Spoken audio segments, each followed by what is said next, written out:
The Black Cat.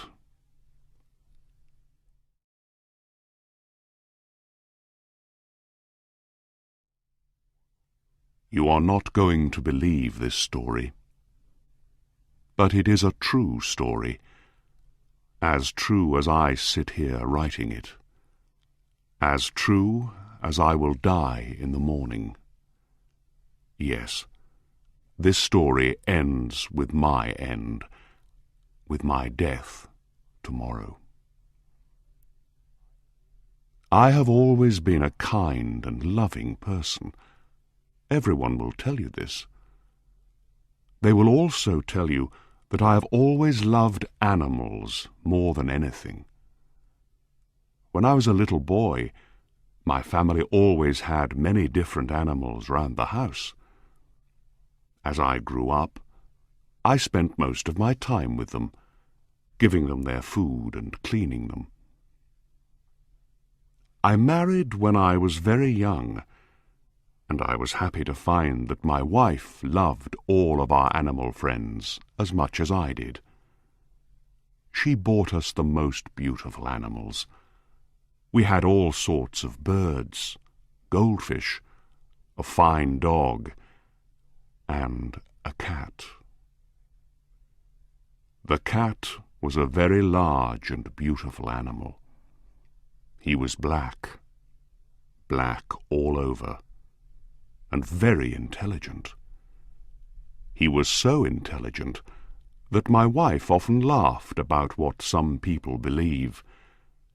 Some people believe that all black cats are evil, enemies in a cat's body.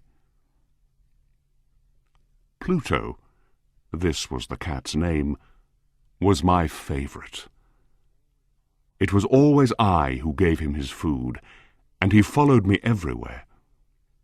I often had to stop him from following me through the streets. For years, he and I lived happily together, the best of friends. But during those years, I was slowly changing. It was that evil enemy of man called drink who was changing me. I was not the kind, loving person people knew before. I grew more and more selfish. I was often suddenly angry about unimportant things. I began to use bad language, most of all with my wife. I even hit her sometimes. And by that time, of course, I was often doing horrible things to our animals. I hit all of them, but never Pluto. But my illness was getting worse. Oh yes, drink is an illness. Soon I began to hurt my dear Pluto too.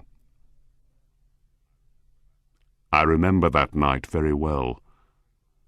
I came home late, full of drink again.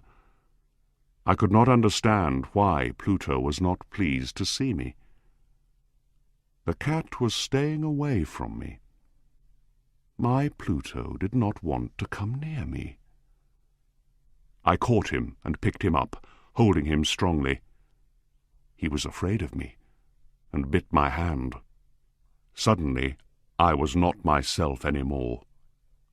Someone else was in my body, someone evil and mad with drink.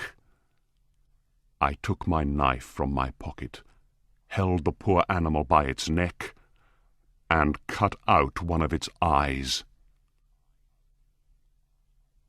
The next morning, my mind was full of pain and horror when I woke up. I was deeply sorry. I could not understand how I could do such an evil thing. But drink soon helped me to forget. Slowly the cat got better. Soon he felt no more pain. There was now only an ugly, dry hole where the eye once was. He began to go round the house as usual again.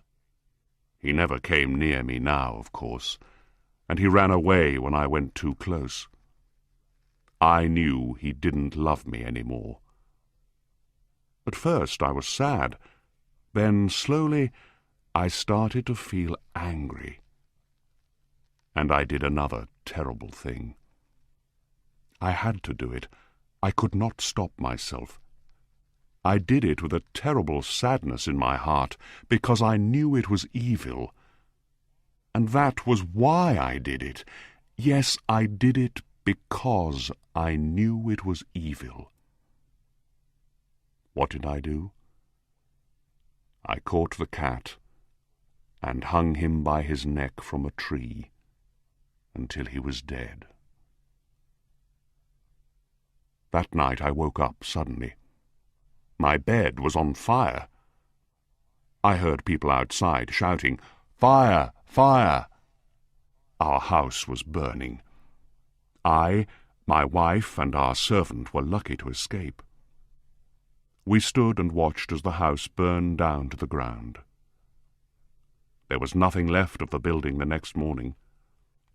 All the walls fell down during the night, except one, a wall in the middle of the house. I realized why this wall did not burn, because there was new plaster on it. The plaster was still quite wet. I was surprised to see a crowd of people next to the wall. They were talking and seemed to be quite excited. I went closer and looked over their shoulders. I saw a black shape in the new white plaster. It was the shape of a large cat hanging by its neck. I looked at the shape with complete horror. Several minutes passed before I could think clearly again. I knew I had to try to think clearly. I had to know why it was there. I remembered hanging the cat in the garden of the house next door. During the fire, the garden was full of people. Probably someone cut the dead cat from the tree and threw it through the window to try and wake me. The falling walls pressed the animal's body into the fresh plaster.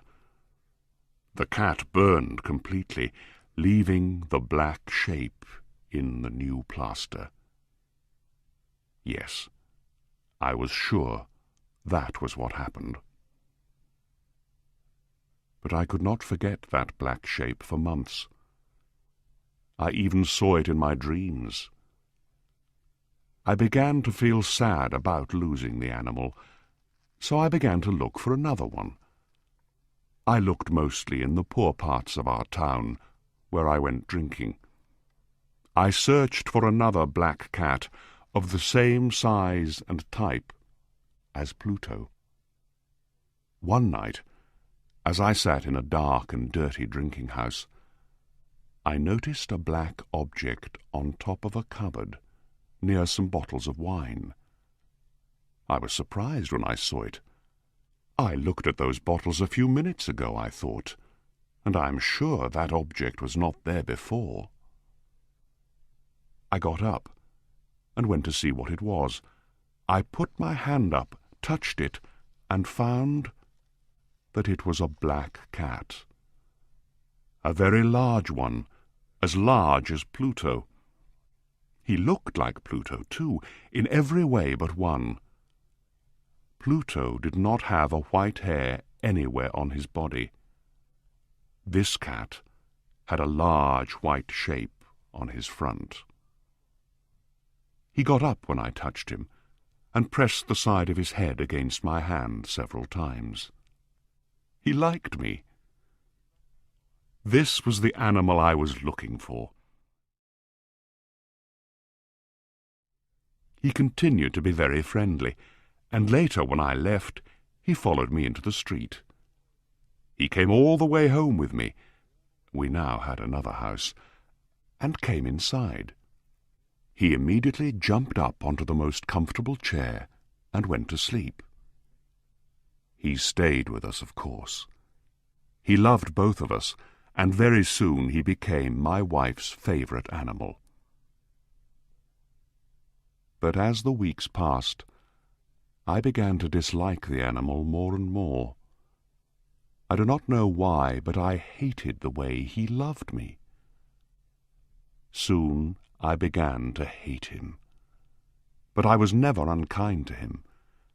Yes, I was very careful about that. I kept away from him because I remembered what I did to my poor Pluto. I also hated the animal because he only had one eye. I noticed this the morning after he came home with me. Of course, this only made my dear wife love him more. But the more I hated the cat, the more he seemed to love me. He followed me everywhere, getting under my feet all the time. When I sat down, he always sat under my chair. Often he tried to jump up on my knees. I wanted to murder him when he did this. But I did not. I stopped myself because I remembered Pluto, but also because I was afraid of the animal.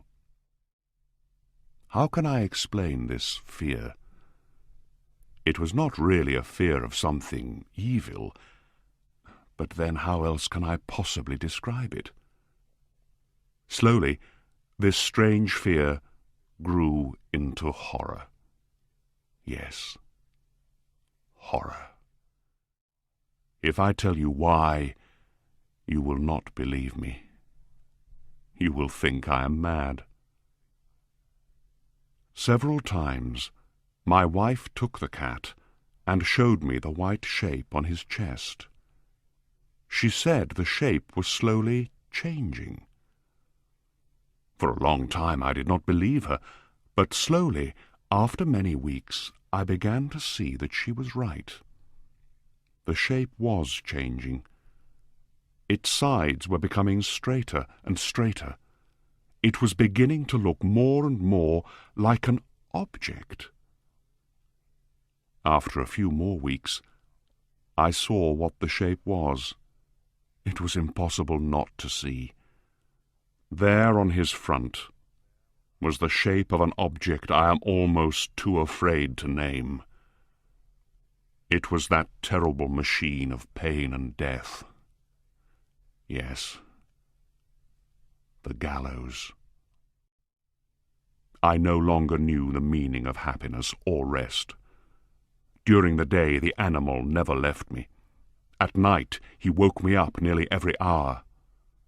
I remember waking from terrible dreams and feeling him sitting next to my face, his heavy body pressing down on my heart.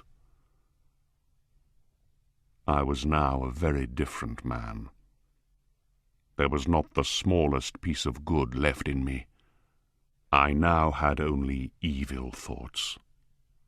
The darkest and the most evil thoughts. I hated everyone and everything, my dear wife, too. One day she came down into the cellar with me to cut some wood. We were now too poor to have a servant. Of course, the cat followed me down the stairs and nearly made me fall. This made me so angry that I took the axe and tried to cut the animal in two. But as I brought the axe down, my wife stopped my arm with her hand.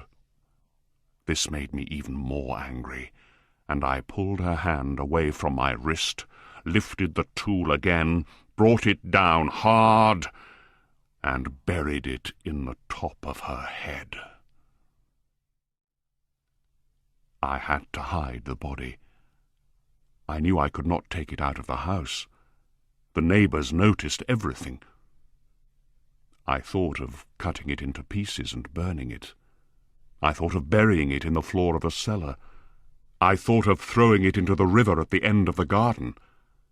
I thought of putting it into a wooden box and taking it out of the house that way. In the end, I decided to hide the body in one of the walls of the cellar. It was quite an old building near the river, so the walls of the cellar were quite wet and the plaster was soft. There was new plaster on one of the walls, and I knew that underneath it the wall was not very strong. I also knew that this wall was very thick.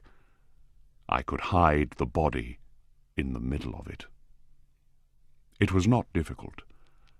I took off some plaster, took out a few stones, and made a hole in the earth that filled the middle of the wall.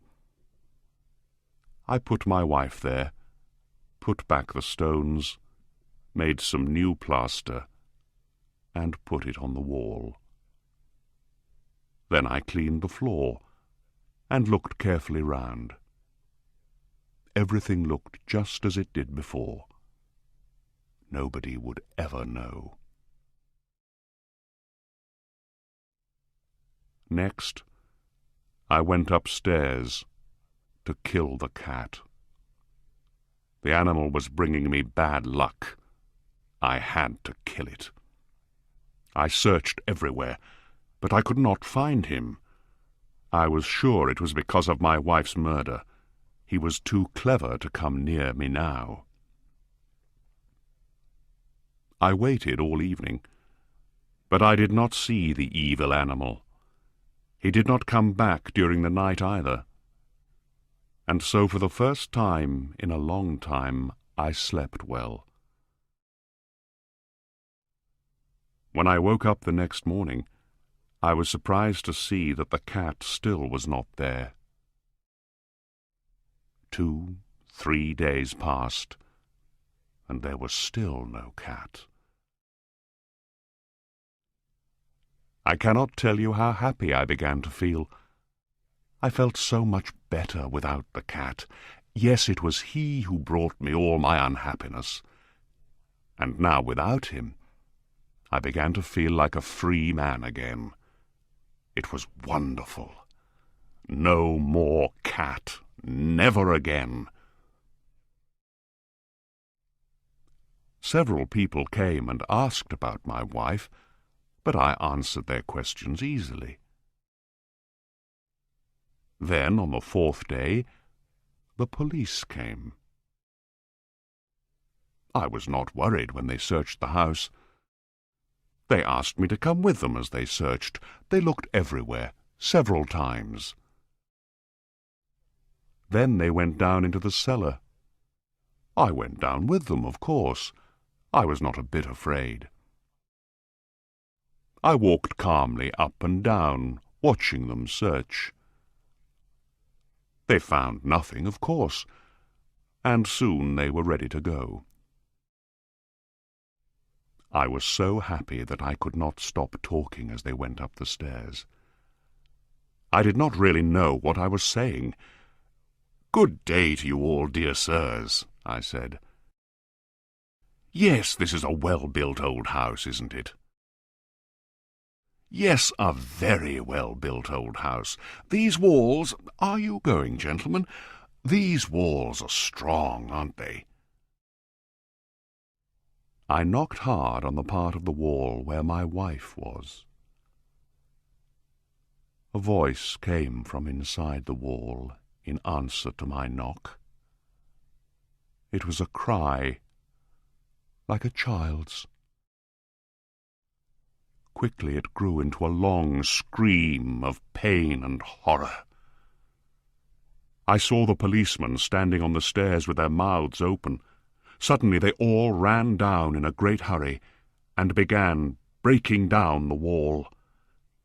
It fell quickly, and there was my wife, standing inside.